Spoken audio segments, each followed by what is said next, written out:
तैयारी रखी है ਅਸੀਂ ਵੀ ਕਰਾਂਗੇ ਹਮਲਾ। अच्छा ਹਾਂ ਤੂੰ ਕਿਹ ਰੱਖਣਾ ਇਹਨਾਂ ਨੂੰ। पाकिस्तान का बच्चा बच्चा ईरान के हक च ईरान जा आज भी जंग कराने तैयार है। मुसलमानों का ताल्लुक जो होता है वो कलमे का ताल्लुक है, ठीक है। इंसानियत का नहीं है। अगर हम इनके साथ नहीं खड़े हुए इस ईरान के साथ तो हमारा भी यही हाल होगा।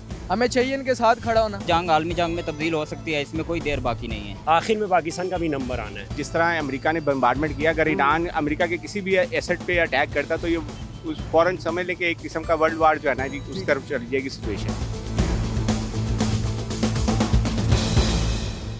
ईरान इसराइल जंग, मशरिक़ वस्ता के बिगड़ते हुए हालात। जिस तरह कि आप जानते हैं कि इस वक्त ईरान और इसराइल के अंदर जो जंग है वो शिद्दत इख्तियार कर चुकी है और उसका हिस्सा किसी हद तक अमेरिका भी बन चुका है। लास्ट इत्तलात के मुताबिक इस वक्त ईरान के जो सफ़ीर हैं वो मॉस्को रशिया मदद के लिए पहुंचे हैं। देखते हैं कि रशिया इस जंग में अगर कूद गया तो यकीनन ये आलमी जंग की तरफ मामला जाता हुआ नजर आ रहा है। अस्सलाम वालेकुम जी, आप देख रहे हैं आवाम की आवाज़ और मैं हूँ आपका होस्ट हमजा साजिद राना। आज जानेंगे लाहौर की आवाम से, लाहौर के दिल से, अनारकली के लोगों से कि वो क्या समझते हैं कि आने वाले दिन में मशरिक़ वस्ता की ये जो जंग है ये बढ़ते हुए साए हैं, क्या ये पाकिस्तान के ऊपर भी जंग की मानद आ सकते हैं। इस हवाले से आवाम की क्या राय है उनके पास चलते हैं और आवाम की राय आपको सुनाते हैं। हमारे साथ रहिएगा जी। अस्सलाम वालेकुम, कैसे हैं आप? ठीक है, क्या नाम है आपका? जल्दी भाई नहीं, सिर्फ ये पूछना चाहूँगा, ईरान इसराइल जंग जो हो रही है जी, उस जी। हवाले से आपका कहना है ईरान के बारे में? इंशाल्लाह उनके साथ होना चाहिए हमें भी। ठीक है जी।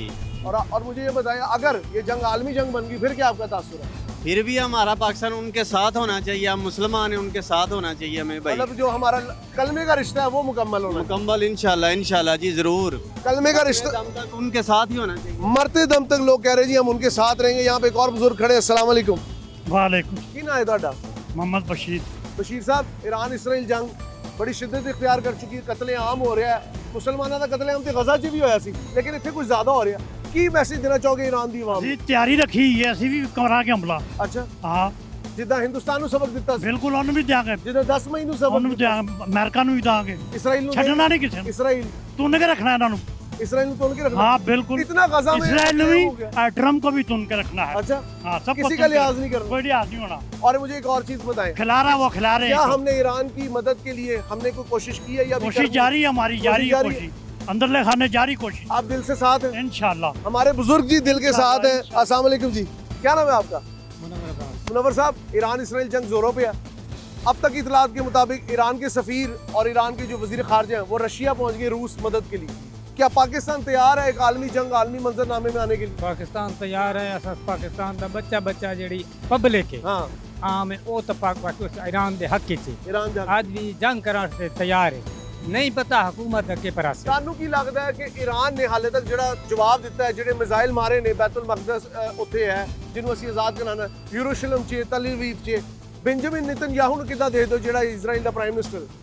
असन तो वैसे ईरान के हक च जिम्मे वो ईरान के हक च क्योंकि मुसलमान मुल्क है।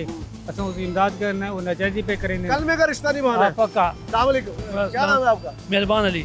मेहरबान अली। मेहरबान अली। मेहरबान अली, जंग हो रही है, बिल्कुल पाकिस्तान के बॉर्डर पे जंग आ गई है। ये असल में जो नेतन्याहू ने आगाज किया है अमेरिका जी, के तवसत से, जी जी, ये आलमी जंग की तरफ जा रहा है। ठीक है, इसमें मुसलमानों का ताल्लुक जो होता है वो कलमे का ताल्लुक है, ठीक है। इंसानियत का नहीं है। मतलब उसके अंदर हम बॉर्डर को नहीं देखते। नहीं। अच्छा, एक कलमे और का चीज ताल्लुक बताएं, है, अगर पूरी- ये आलमी जंग हो गई जी, तो आप एज अ पाकिस्तानी क्या सोचते हैं? खुदा ना खास्ता आलमी जंग का फिर हम हिस्सा तो नहीं बन जाएंगे?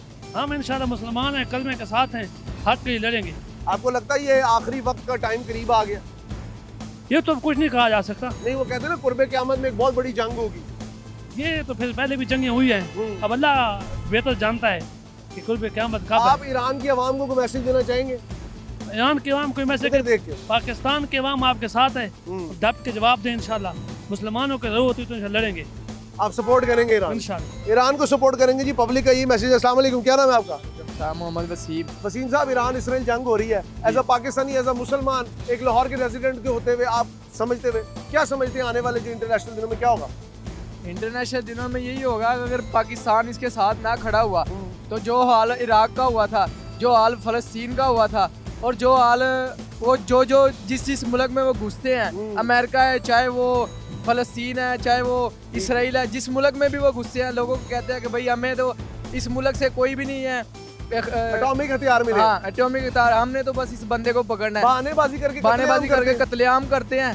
और भाई यही हालत है, अगर हम इनके साथ नहीं खड़े हुए ईरान के साथ तो हमारा भी यही हाल होगा। हमें चाहिए इनके साथ खड़ा होना। ठीक है, अच्छा एक और चीज़ बताएं, आपको लगता है ये आलमी जंग में बदल जाएगा मामला? बिल्कुल, ये तीसरी आलमी जंग की तरफ ही जा रहा है। तीसरी आलमी जंग? हाँ, ये गज़वा हिंद शुरू है, बस गज़वा हिंद शुरू है। ये नई बात सुनने को मिली जी। आवाम को ये भी पता है कि गज़वा हिंद शुरू होने का, आपने क्या ये जो आखिरी वक्तों में एक बहुत बड़ी जंग होनी जिसे सैयद में आर्मगेडोन कहा जाता है, हमारे यहाँ गज़वा हिंद कहा जाता है, मलामतुल कुबरा कहा जाता है अरबी के अंदर। ये गज़वा हिंद शुरू है भाई। अगर हम मुसलमान सब इकट्ठे होकर नहीं इनका साथ देंगे कंट्री का, तो वो दुनिया से सफ़ाई हस्ती से मुसलमानों का नाम बता देंगे। सफ़ाई हस्ती से जी मुसलमानों का नाम बता देंगे। अस्सलाम वालेकुम, हमारे भाई यहाँ पे मौजूद है मोहम्मद उस्मान। उस्मान, ईरान इसराइल जंग हो रही है, पाकिस्तान के बॉर्डर्स पे जंग आ गई है। जी बिल्कुल। इसराइल का अगला निशाना पाकिस्तान हो सकता है? बिल्कुल हो सकता है, इसमें कोई शक नहीं। देख लें कि जो जिस तरह वो मुस्लिम दुनिया के खिलाफ हुआ है, पहले उसने जो गज़ा के ऊपर जो किया है, जो फ़लस्तीन के साथ किया है, वहाँ पे उसने रुका नहीं है, बस नहीं की। एक और चीज़ बताएं, आपकी बात मैं समझ रहा हूँ, लेकिन मुझे ये बताएं, ये आलमी जंग में अगर बदल गई, जिस तरह रशिया भी आगे जा रहा है, चाइना भी, तो हम कहाँ खड़े होंगे? इसमें कोई शक नहीं कि जिस तरह एटॉमिक पाकिस्तान भी एक एटॉमिक पावर है और इसराइल भी है, और जिस तरह वो बिल्कुल पाकिस्तान के हमसाया में जिधर हमारे बॉर्डर बिल्कुल अटैच हैं, उधर आकर उसने हमला कर दिया है। अगर मुस्लिम बरादरी के तौर पर हम ईरान के साथ खड़े हो गए तो ये जंग आलमी जंग में तब्दील हो सकती है, इसमें कोई देर बाकी नहीं है। इसमें कोई देर बाकी नहीं। बिल्कुल। आप एज अ पाकिस्तानी ईरान की अवाम को क्या मैसेज देंगे? इधर क्या ईरान की अवाम को एक ही मैसेज देना चाहूँगा कि हम ला इलाहा इल्लल्लाह मुहम्मद रसूलुल्लाह की वजह से आपके साथ खड़े हैं, खड़े रहेंगे और तारीख में खड़े थे। आप ये ना समझें कि आप इस जंग में तन्हा हैं, हम सारे पाकिस्तानी आप लोगों के साथ खड़े हैं और ये भाई आपके साथ हमेशा खड़े रहेंगे। पब्लिक नैरेटिव जो है वो इस वक्त भी ईरान के हक में है हर लिहाज से, क्योंकि हम पाकिस्तान में रहते हैं, हमारा हमसाया मुल्क है, बरादर मुल्क है, उन्होंने बड़ी कोशिशें की हैं। अभी अमेरिका ने वहाँ पे अटैक किया, उससे पहले इजराइल अटैक दर पे अटैक कर रहा है। इस हवाले से आगे चलते हैं, क्योंकि पब्लिक नैरेटिव आपको दिखाने का मकसद ये है कि हमारे यहाँ लोग क्या सोचते हैं, क्योंकि वो कहते हैं ना ज़ुबान खल्क़ को नकारा खुदा समझो। तो आज आपको नकारा खुदा सुनाने हम यहाँ पे आए। ईरान इसराइल जंग हो रही है, सबको पता है कि पाकिस्तान के दरवाज़ों पे जंग आ गई। जी बिल्कुल। लास्ट इत्तलात के मुताबिक ईरान के जो वज़ीर ख़ारजा हैं वो पहुँचे हैं रशिया मदद मांगने के लिए। हम हमसाए होते हुए मदद क्यों नहीं कर रहे? दरअसल बात ये है कि अगर हम इस जंग की बात करें तो आपकी बात बिल्कुल बजाय है कि इसमें हमें ईरान की खुल के सपोर्ट करनी चाहिए। असम्बली से वैसे आवाज़ें तो उठी हैं। बीइंग अ मुस्लिम कंट्री खाली आवाज़ों से नहीं होता ना, हमें कुछ प्रैक्टिकली भी कुछ करके दिखाना होगा। देखिए, अगर आप इसराइल और जो ये अरब कंट्रीज़ हैं इनकी जंग का अगर आप हिस्ट्री उठा के देख ले तो ये आहिस्ता आहिस्ता जिस खित्ते की तरफ बढ़ रही है, आखिर में पाकिस्तान का भी नंबर आना है। तो पाकिस्तान को जी बिल्कुल ऐसे ही आप हिस्ट्री उठा के देख ले, ईरान पर आज अटैक करने का जो मेन रीज़न है वो उनके जो एटॉमिक जो रिसोर्सेज हैं उनको ख़त्म करना है। ठीक है, वो तो उन्होंने एटमी तनसीबात को कर दिया, एटमी तनसीबात को ख़त्म करना। हाँ। अगर ईरान के एटमी तनसीबात ख़त्म होते हैं तो उसके बाद कौन है इस खित्ते में जो इजराइल की जो है वो बका के लिए खतरा है? इजराइल की डोमिनेंस के आगे पाकिस्तान। हाँ, डेफिनेटली पाकिस्तान। ठीक है, तो हमें ये सोचकर अपनी कोई पॉलिसी मेकिंग करनी होगी कि जी अगला नंबर हमारा भी हो सकता है। ठीक है, तो हमें खुलकर ईरान की सपोर्ट करना पड़ेगी। एक चीज़ मैं आप भाई से आगाही लेना चाहूँगा, आपके इंटरनेशनल रिलेशंस और कंपैरेटिव पॉलिटिक्स पे आपकी बड़ी गहरी नज़र है।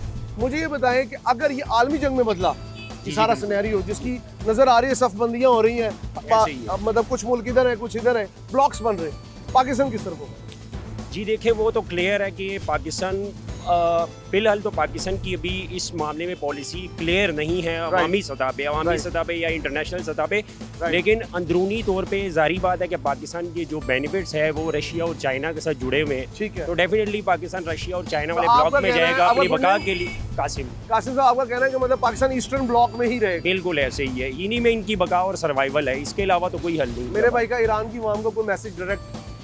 जी, ईरान की अवाम को मैं ये मैसेज दूंगा कि जी इनके जज्बे को देख के तो मैं उनके सलाम भी करूंगा। क्या बात। और जो चामगोइयाँ और जो गलत फहमियाँ थी ईरान के हवाले से, तो इस जंग के बाद वो बहुत क्लियरली सब लोगों के सामने आ गई है कि कुछ लोगों के जहन में ये था कि ईरान और इसराइल जो है अंदरूनी सतह पे एक दूसरे के साथ एक साथ हैं, दोस्त हैं, लेकिन इस जंग के बाद ये चीज़ क्लियर हो गई।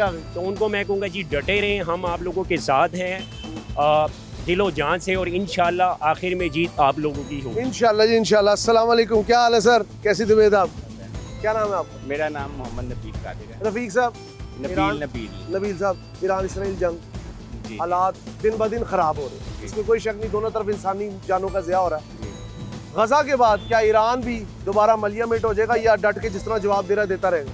जी अभी तक तो ईरान जो है डट के जवाब दे रहा है, ठीक है। जिसकी शायद इसराइल को तवक्को नहीं थी। ठीक है।